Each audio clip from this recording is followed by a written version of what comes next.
Billet d'humeur numéro 2 de notre voyage en Israël et en Palestine de la délégation du MJCF, de la chambre de l'auberge de jeunesse. Comme vous voyez, elle est magnifique. Alors aujourd'hui, on a commencé la journée en apprenant officiellement et définitivement le départ de nos 3 camarades qui ont été expulsés par l'État israélien vers la France. Ça montre bien la politique à la fois raciste et d'extrême droite de l'État israélien, car c'est vraiment sur des bases d'appartenance politique et d'origine que nos camarades ont été expulsés. Cependant, on reste motivé, organisé et moins nombreux que prévu. On continue la journée par la rencontre avec un jeune communiste israélien qui s'appelle Ouri, qui est le responsable des relations internationales et qui nous a fait un diaporama de la gauche israélienne. Ça nous a permis vraiment de comprendre toutes les composantes politiques et de comprendre un peu mieux, d'appréhender un peu mieux la société israélienne.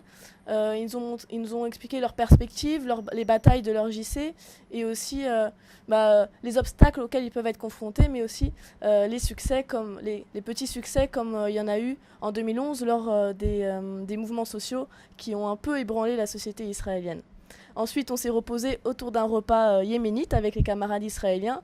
Et on a continué la journée en faisant une balade politique dans le quartier de Jaffa. Jaffa, c'était avant une ville indépendante de Tel Aviv.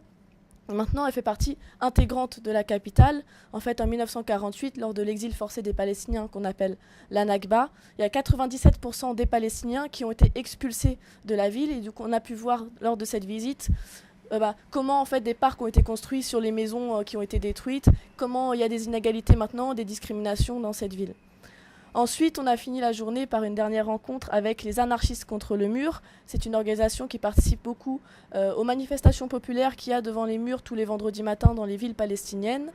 On a pu apercevoir quelques divergences entre notre organisation et la leur, notamment leur volonté en fait de voir apparaître un État binational, donc un État unique entre Palestiniens et Israéliens, ou encore leur réticence à vouloir impacter sur la société israélienne, à vouloir militer en fait dans la société israélienne, alors qu'on pense nous que c'est primordial pour changer les choses en Palestine et en Israël, mais c'est justement ces différences de point de vue qui nous permettent d'avancer et de réfléchir un peu plus et de prendre du recul sur l'ensemble des autres avis que peuvent avoir les autres organisations qu'on a rencontrées d'ici là.